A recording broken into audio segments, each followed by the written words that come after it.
Hey, salut à toi, moi c'est Ambrosie, donc Amboraptor sur les réseaux. Je suis une femme trans, drag queen, etc. Et j'avais besoin de faire cette vidéo parce que j'ai toujours guéri et j'ai toujours réduit mon stress et mon anxiété en partageant au monde ce qui me trottait dans la tête. Euh, Et on est à J-3 de ma vaginoplastie, donc la chirurgie durant laquelle on va inverser mon pénis pour en faire un vagin et une vulve.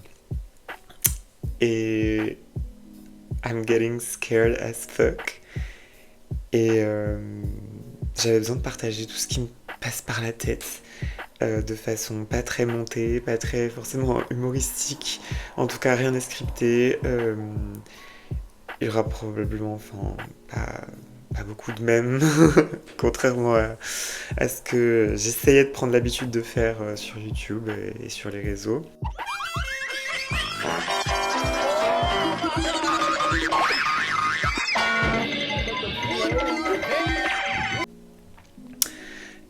Mais j'ai besoin de sortir tout ça de ma tête. Euh, Here we go. Cette vidéo, elle a pas de but éducatif à proprement parler, dans le sens où j'ai pas envie d'expliquer comment ça fonctionne une vaginoplastie, j'ai pas envie d'expliquer mon parcours médical, j'ai pas envie d'expliquer qu'est-ce qu'il y a à l'intérieur de la valise qui est grande ouverte devant moi depuis une semaine et demie. Euh, j'ai juste envie de partager tout ce qui me passe par la tête et essayer d'en faire quelque chose de constructif et de donner accès quelque part à ces doutes qui sont très intimes à toutes les personnes trans qui passeront par là et qui potentiellement veulent ou ont déjà fait ou vont bientôt faire une vaginoplastie ou une chirurgie de réassignement sexuel comme on les appelle. Euh, ou même quelqu'un d'allié à la cause mais qui veut je sais pas, qui veut se rendre compte de ce que ça fait d'être à l'intérieur de tout ce merdier. Like, I'm not gonna lie, I'm not gonna sugarcoat it. This is horrible. Like, this is actually horrible. Like, horrible. Euh, et donc voilà, c'est le but premier de cette vidéo. Donc ça va avoir un petit peu l'énergie d'un chit-chat make-up, j'espère, sachant que je suis déjà make-up pour l'occasion, sachant qu'il est minuit passé, mais it's okay. J'avais envie de me sentir belle pour cette dernière, comment on va dire ça, intervention sur les réseaux sociaux avant le big day. Donc voilà, et puis si jamais vous voulez qu'un jour je fasse une vidéo sur le parcours médical, le contenu de la valise, les trucs comme ça, très carrés, n'hésitez pas à me mettre en commentaire ou à me DM sur Instagram. De toute façon, probablement que je le ferai puisque j'ai déjà fait des vidéos sur d'autres aspects de ma transidentité. D'ailleurs, je suis en retard, il faut absolument que je fasse des vidéos concernant ma chirurgie de féminisation du visage que j'ai faite en septembre et en octobre en 2 parties. Je suis en retard sur tout, il faut que je fasse des vidéos sur la paléontologie. J'ai tellement de vidéos. Ah oui, pour les personnes qui me connaîtraient grâce à cette vidéo, puisque Inch, elle va percer. Évidemment, c'est les vidéos qu'on travaille le moins qui percent à chaque fois, donc je me prépare au pire. Euh, du coup, je fais de la vulgarisation de paléontologie et de sciences en général sur les réseaux sociaux, donc voilà. Et j'ai un Google Doc rempli de scripts, écrits, hein, de vidéos à tourner. Et en fait, j'ai jamais le temps de le faire parce que entre les préparations médicales, la fac qui se termine, là, je suis à la fin de mon M2. Euh, je trouve jamais le temps de le faire. Et vous d'être surtout dans le bon mindset pour le faire, parce qu'il faut que je me mette en drague pour le faire, ce qui est très nice. Et après, il faut que je prenne genre 2 ou 3 jours pour tout monter Et en fait, j'ai juste jamais le temps et j'ai pas la foi en fait d'écouter ma voix, ce qui est assez dysphorique, pendant 3 ans, enfin pendant 3 jours, 3 ans. It feels like 3 years. De rajouter des mèmes and shit, enfin, c'est drôle, hein, mais là en ce moment j'ai pas la tête à ça. Enfin bref. Pour revenir sur la vagino, donc que vous dire sans, enfin, tout ce qui me passe par la tête. Déjà, enfin,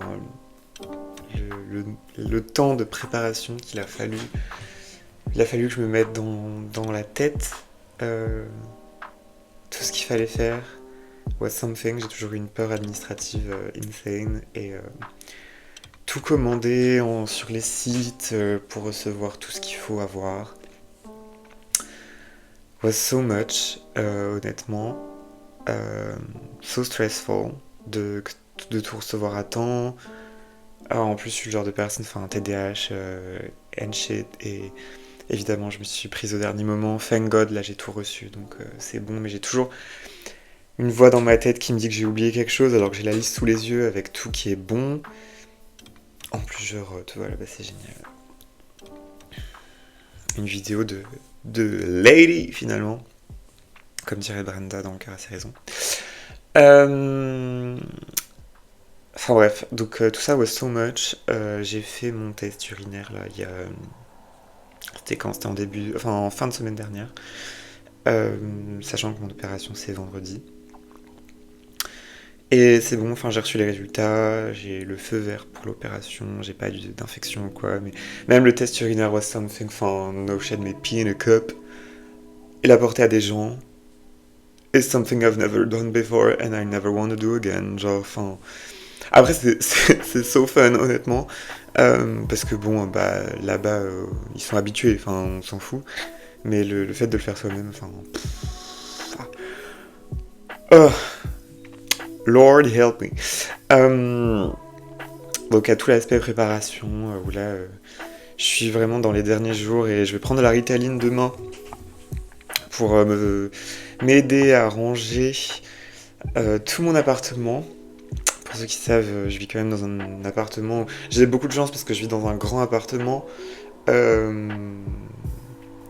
Enfin, chance. Considering my life, j'ai le droit d'avoir ça.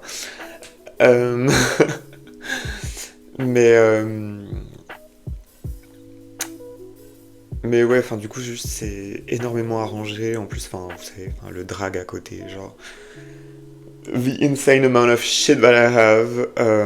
Material girl. Il faut que je range tout.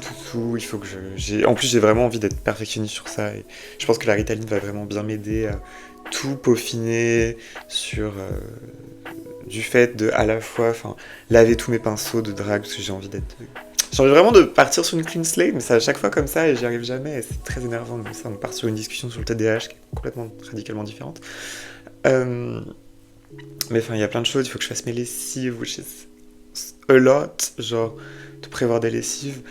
Faut que je fasse ma vaisselle. Faut que je range le sol et tout.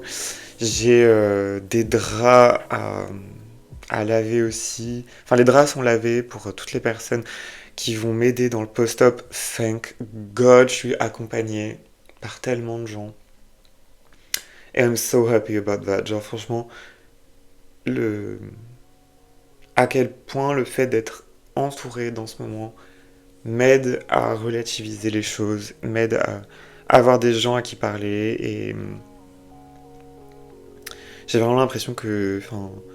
c'est très con à dire, mais j'ai l'impression d'être surrounded by love et d'avoir tellement de gens autour de moi qui sont proches et qui vont prendre soin de moi. Et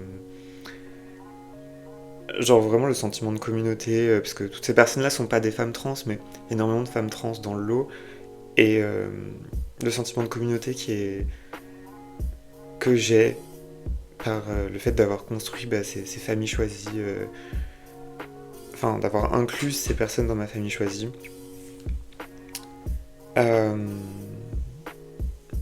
me rassure tellement, en fait, ça me rassure tellement. Et tout l'amour que j'ai pu recevoir sur les réseaux sociaux ces derniers jours sur les réseaux sociaux et même dans ma vie professionnelle, etc. J'en suis... Enfin... I'm so blessed, honnêtement, I'm so blessed. D'être entouré par autant d'amour. Et... Enfin, ça m'aide énormément, honnêtement, ça m'aide énormément à me dire que dans le post-op, je serai pas seul, parce que c'est vraiment un des trucs qui me hante le plus, parce que j'ai des grosses phobies, enfin, comme tout le monde, et mes grosses phobies, bon, il y a le vertige qui n'a rien à voir avec ça, mais, enfin, la peur du vide, mais mes 3 grosses phobies, c'est la peur de la mort, la peur des blessures, et la peur de perdre le contrôle. Donc la peur de perdre le contrôle qui est liée à des traumas relativement évidents que je vous laisse deviner. Et le reste, pas vraiment à des traumas, mais juste it's not supposed to look like this. Genre, I'm not supposed to die. Et d'ailleurs, Ambrosie, mon prénom que j'ai pris, literally means immortel en vieil italien, for a reason, parce que I'm scared shitless of dying. Et je sais que je suis entre de super bonnes mains. Pour cette opération, enfin, j'aurais jamais accepté de faire ça. Enfin, bien sûr que j'aurais accepté de faire ça parce que c'est tellement nécessaire. Genre, je peux faire une vaginoplastie, enfin, je peux avoir un vagin depuis que je suis au fucking collège, donc, bien sûr, mais j'aurais jamais accepté de faire ça avec ces personnes-là si j'étais pas en totale confiance avec cette équipe. Donc voilà, désolé, je suis sur mes genoux, je vais me remettre sur mes fesses, sur mon siège. Du coup, je suis plus basse, mais it's okay. Et ouais, genre j'ai tellement confiance dans ce qui va arriver. Et thank God, enfin, n'importe qui passe par là, forcément should be en confiance absolue de l'équipe dans laquelle on va passer. Hein. Que dire ? Sur la perte de contrôle, évidemment, qui est la plus grosse phobie. C'est vraiment une phobie à plusieurs étapes dans ce cas-là, parce que j'ai l'étape de réveil de l'anesthésie que je redoute le plus, je pense, de tout ce qui va se passer dans les prochains mois et années à venir. Le réveil de cette anesthésie, je pense, will be something. Déjà pour la FFS, l'opération a duré 1h30. Et j'ai mis presque 12 heures à me réveiller complètement de l'anesthésie. Et en fait, c'était 12 heures interminables de... toutes les 10-15 minutes, moi qui me réveille pendant 10 à 15 secondes maximum. Être réveillé, mais parfaitement consciente, c'est pas du tout comme un réveil de quand on se réveille le matin, c'était vraiment j'ai arrêté d'exister et maintenant j'existe, et après j'arrête d'exister, puis je réexiste, et... You may now leave the stage. Please evaporate. Enfin, 12 heures de ça, où je me rends compte en fait du temps qui passe, mais ça semble être une éternité. Et je me dis, ça a été ça pour une opération d'1h30, sachant que j'ai fait une opération ensuite pour le menton qui a duré 45 minutes, et même pour ma pomme d'Adam, ça avait duré 45 minutes à peu près aussi. Et dans les deux cas où ça avait duré 45 minutes, à chaque fois, je me réveille mais vraiment comme une fleur, je mange et je repars. Hein. Là, 1h30, donc le double du temps, je mets 12 heures à me réveiller. Là, l'opération pour la vaginoplastie, qui va durer entre 5 et 7 heures. Mais... will I wake up one day ? Genre, est-ce que je vais mettre 3 jours à me réveiller ? Enfin, est-ce que ça va être... Surtout, c'est même pas est-ce que ça va être 3 jours, pas à me réveiller, mais à revenir dans mon existence, mais est-ce que surtout ça va être une aussi longue période de moi qui me réveille, puis me rééteint, puis m'allume, puis m'éteint, puis m'allume, puis m'éteint. Parce que c'était tellement drainant, c'était tellement perturbant, fatigant, frustrant, parce que tu te réveilles, tu te rends compte que tu vas te rendormir. Enfin, tu te rends compte que tu vas arrêter d'exister dans une dizaine de secondes, une trentaine de secondes. Ça s'allonge progressivement, mais c'est jamais plus... Moi, j'ai réussi à rester peut-être une minute à un moment donné, vers minuit, 3 heures du matin, un truc comme ça. Puis après, à 5 heures, j'arrivais à me réveiller plus longtemps. Après, j'ai eu une nuit de sommeil où j'arrivais globalement à dormir. Mais, enfin, genre, est-ce que ça va être ça, ce qui va se passer? Genre, toutes les 10 secondes, je vais me réveiller, je vais me rendre compte dans l'état dans lequel je suis. Déjà, thank God, je réagis pas violemment, dans le sens où je vais pas me débattre, je vais pas essayer de me lever, je vais pas, voilà. Mais rien que mentalement, c'est super dur en fait. Et genre, déjà, je redoutais ça pour la deuxième. En vrai, quand j'arrêtais pas de me réveiller, de me rééteindre, déjà pour ma première FFS, la seule chose que je me disais à chaque fois quand je me réveillais, c'était putain de merde, j'en ai une deuxième dans un mois. Et je vais revivre exactement la même chose. Et je me disais ça, mais genre, toutes les 10 minutes quand je me réveillais, je me disais ça. Et en fait, c'était tellement drainant. Enfin, j'ai failli pas faire d'ailleurs cette deuxième opération à cause de ça. Et c'est que une fois que c'est passé et que j'ai commencé à heal et revenir chez moi et tout, que j'ai validé le fait de faire la deuxième opération. Mais si elle m'avait demandé confirmation directement à l'hôpital, je lui aurais dit non, jamais de la vie, je ne refais une opération de ma vie. En anesthésie générale, c'est une très mauvaise idée, je déteste ça. Là, pour la vaginoplastie, je me fais violence parce qu'il est hors de question que je continue de vivre ma vie avec un pénis. C'est hors de question, je pense, quelque chose qui est partagé par beaucoup de personnes trans. Pas toutes, évidemment, mais beaucoup. Et c'est hors de question en fait, mais genre est-ce qu'il faut. Enfin, quelle est la violence dans laquelle je vais être, pas que je vais m'infliger non plus, parce que je me l'inflige pas et personne me l'inflige, c'est dans quel état je vais être juste, et j'ai tellement peur de cette perte de contrôle là. Et après j'ai peur de la perte de contrôle de façon beaucoup moindre, hein, bien sûr, parce que là c'est pas une perte de contrôle d'inconscience, c'est juste une perte de contrôle physique. Ce qui est déjà beaucoup, mais ce qui, dans ma tête, est beaucoup mieux déjà. Mais ça va être la perte de contrôle physique, de la perte de mon intimité, parce que tout le monde va regarder, tout le monde va regarder le nouveau-né, la nouvelle-née, toutes les 2 heures pendant une semaine. Puis après, une fois rentré chez moi, l'infirmière, et puis la perte de contrôle au niveau de la mobilité, de l'emploi du temps, puisque c'est en gros toutes les 6 heures, faut que je compte 2 heures de dilatation et 30 minutes de lavement. Donc toutes les 6 heures perdre 2 heures et demie, ça veut dire que je vais vivre... J'ai pas fait les calculs, faudrait que je les fasse, en vrai ce serait fun, mais je pense que je vais vivre... je sais pas, peut-être un tiers... je vais vivre un tiers de mes journées, quoi, parce que le reste je vais dormir de toute façon. Genre je vais passer d'être réveillé peut-être 8 heures par jour à être réveillé réveillé et faire ce que je veux pendant 2 heures par jour, something like that. Ça va être insane pour les prochains mois. Donc voilà.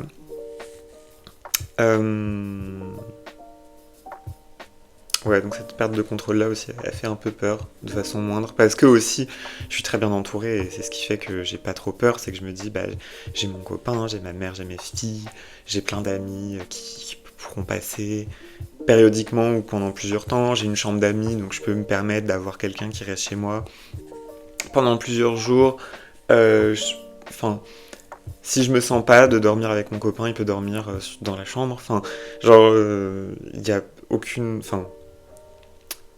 je pourrais quand même avoir mon espace et la personne qui vient pourra toujours avoir son espace, donc ce sera de l'aide, mais ce sera quand même de l'aide pas imposée non plus tout le temps, dans le sens où ce sera pas parce que quelqu'un vient chez moi pour m'aider que cette personne elle sera constamment autour de moi à me solliciter, ou inversement je la solliciterai pas tout le temps. Donc déjà il y a ça aussi qui est assez rassurant. Idem au niveau des courses, au niveau tout ça, genre il y aura des gens pour m'aider, et puis les courses de toute façon je me les fais livrer, hein, j'avoue. Leclerc c'est tellement moins cher et il n'y a pas de Leclerc à côté de chez moi, du coup je me fais livrer Leclerc parce que voilà. Et puis j'ai quand même économisé un peu. J'ai reçu un petit virement quand même de ma mère qui a forcé pour que mes parents m'envoient un virement pour m'aider un petit peu financièrement dans cette période, which is nice. Et au moins j'aurais pas à me poser la question de est-ce que j'ai un toit sur la tête pendant cette période-là. Donc déjà, c'est ça en moins, quoi. Et puis, en vrai, en fait, j'ai tellement de questions aussi sur la perte de contrôle, dans le sens où la perte des repères vis-à-vis de mon propre corps, qui est quelque chose que, à la fois, j'attends de cette opération, s'il vous plaît, je ne veux plus vivre avec ça, et en même temps, vivre avec un vagin, je n'ai aucune idée de ce que ça fait, parce que j'ai jamais vécu. Et en fait, je me pose tellement de questions sur. Enfin, genre, il y a tellement de témoignages en fait de meufs qui disent que, enfin, et même du urologue, hein, du chirurgien, qui parle de, en gros, comment tu pisses en entonnoir, de trucs comme ça qui peuvent paraître un peu bénins et un peu juste, c'est du post-op, quoi. Mais en fait, genre, accumulé, en fait, ça, le fait qu'ils disent que les nerfs, ils reviennent au bout de 3 mois, enfin, que les sensations nerveuses de plaisir, etc., elles reviennent à peu près au bout de 3 mois, minimum. Enfin... Genre, je sais pas comment ça va être. Je sais pas comment on se nettoie sous la douche une chatte. Enfin, genre, c'est plein de questions à la con comme ça, mais c'est plein de questions que j'ai hâte de savoir y répondre, mais pour le moment, j'avoue que c'est un petit peu lointain. Enfin, plus étranger que lointain. Donc, il y a ça. Et puis, il y a quand même les complications de la chirurgie qui trottent dans un coin de ma tête. Avec quand même plus ou moins une chance sur 100 pour que je me tape une complication grave, donc qui nécessite une nouvelle opération en urgence. En gros, pour vous expliquer brièvement, au bout de 7 jours d'hospitalisation en post-op, donc je reste 8 jours à l'hôpital. Au bout du 7e jour, on me retire normalement mon conformateur, donc qui est une espèce de gros gode qui a pour but de maintenir la cavité ouverte. Et on me la retire, et en fait, il y a quand même une chance sur 100 pour que quand on me la retire, en fait, la peau, elle parte avec. Et du coup, il faille m'opérer en urgence, parce que la greffe a pas pris. Et ça me terrifie, parce que c'est même pas comme si... tu sais, genre, je me réveille, et on me dit directement si ça va foirer ou pas. Il faut quand même que j'attende 7 jours. Et c'est 7 jours où le conformateur appuie aussi sur le côlon. Et du coup, je peux pas aller à la selle. And go like, no good, caca. Yeah. Or... pendant 7 jours. Genre, c'est trop bête, mais genre... what the fuck will happen to my body si je peux pas aller chier? Genre, c'est trop, genre, enfin... No ma'am. No ma'am. No ma'am. C'est tellement improbable, en fait, cette opération, et tout ce qui sort, parce que c'est pas que c'est improbable dans le sens où c'est pas logique, mais c'est que c'est logique, mais justement, c'est improbable. Enfin... Comme ça, what the fuck you mean, je vais pas chier pendant 7 jours, enfin... c'est zinzin. Et puis, le temps que l'urètre se remette en place, j'ai aussi galéré à pisser, genre juste, en fait, il y a plein de questions de comment je vais vivre ça, ou thank God aussi, j'ai une amie qui a fait sa vaginoplastie au même endroit il y a 1 an, qui a pu m'apporter énormément de réponses, et je suis tellement grateful de ça, parce que ça m'a tellement rassuré.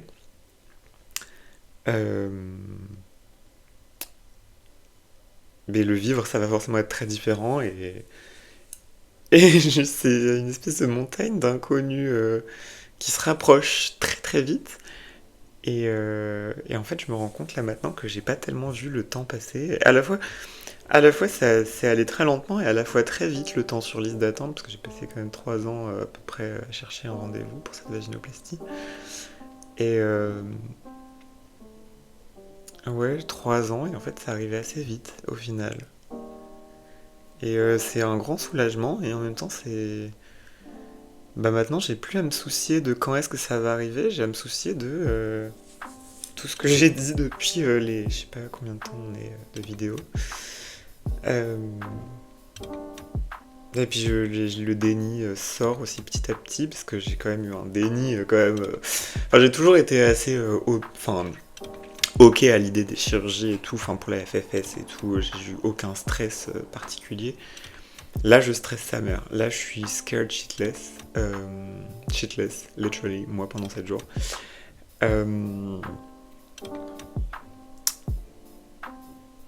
Et ouais, enfin genre j'ai jamais été scared à propos d'une chirurgie. Et là genre j'ai pas été j'ai pas été j'ai pas eu peur du tout jusqu'à là il y a quelques jours où je sais pas, mon cerveau il s'est réveillé, il s'est dit mais meuf je crois que tu te rends pas compte, et je me tape des bouffées de panique à la con comme ça, là, j'en ai trop marre. J'ai pris un Xanax tout à l'heure, je me suis endormi, j'ai raté mon rendez-vous avec ma généraliste que j'ai vu il y a pas si longtemps d'ailleurs en visio, mais enfin bref, j'ai raté un rendez-vous médical pour ça et ça me pète les couilles quoi. Enfin bref, c'est un peu le truc récent qui me pète les couilles aujourd'hui, donc j'en parle. Enfin voilà, je pense que j'ai fait à peu près le tour de tout ce qui me trotte dans la tête, je crois.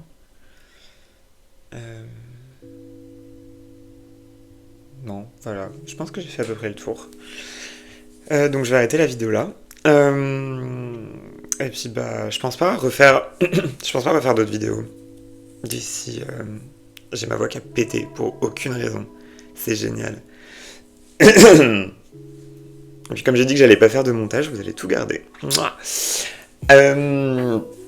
Donc ouais, je vais arrêter la vidéo là. Je pense pas en refaire d'autres d'ici l'opération, parce que ça servira à rien. Enfin, je pense pas qu'il y ait de nouveaux... C'est pour ça qu'il y a de nouvelles craintes qui se dégagent en quelques jours. Je pense que j'ai déjà fait le tour. Hein. Et voilà, enfin... J'espère qu'un jour cette vidéo sera utile à quelqu'un. Ou juste utile, mais in any way à quelqu'un. Moi, je pense que ça m'a été utile, on va en parler, et de mettre un peu à plat aussi tout ce qui me pose question, tout ce qui me fait peur en ces derniers jours, avant the big day and the big changes. Voilà, je coupe ici. Des gros bisous à toutes les personnes qui ont regardé jusqu'au bout, et bah, j'espère qu'on se retrouve très bientôt. Hein, parce que de toute façon j'aurai que ça à faire pendant mon post-op, de monter des vidéos et de les filmer. Donc voilà, hein, j'espère que je pourrai... Honnêtement j'espère vraiment que je pourrai filmer pendant mon post-op. Peut-être pas le premier mois, mais j'espère quand même. J'espère qu'en mars je pourrai filmer des vidéos et les monter. Et les poster. Ça me manque tellement de faire de la vulgate paléo et de science en général. Ça me manque vraiment. Et ouais, trop hâte de faire ça. Et de enfin utiliser tous les scripts qui traînent dans mon Google Doc là, parce que ça prend de la place. Enfin pas tant de place que ça, mais j'aimerais bien les finir une bonne fois pour toutes et les poster. En plus elles sont trop intéressantes. Donc enfin, à mon humble avis de personne qui les a écrites, elles sont trop intéressantes. Enfin bref, des gros bisous. Et bah, j'espère qu'on se retrouve très bientôt pour d'autres vidéos. Et puis de toute façon, bah, on se retrouve sur les réseaux Insta. Pour les updates, je ferai une petite story à mon réveil. Je ferai peut-être d'autres stories pour partager mes craintes et tout. Donc voilà. Et puis on se retrouve à mon réveil. On se retrouve quand je serai enfin libéré de ce poids énorme. Et voilà. À très bientôt. Fin de vidéo un petit peu cringe. Ride the dick, ride the dick, ride the dick, ride the dick, ride the dick, ride the dick, ride the dick, ride the dick.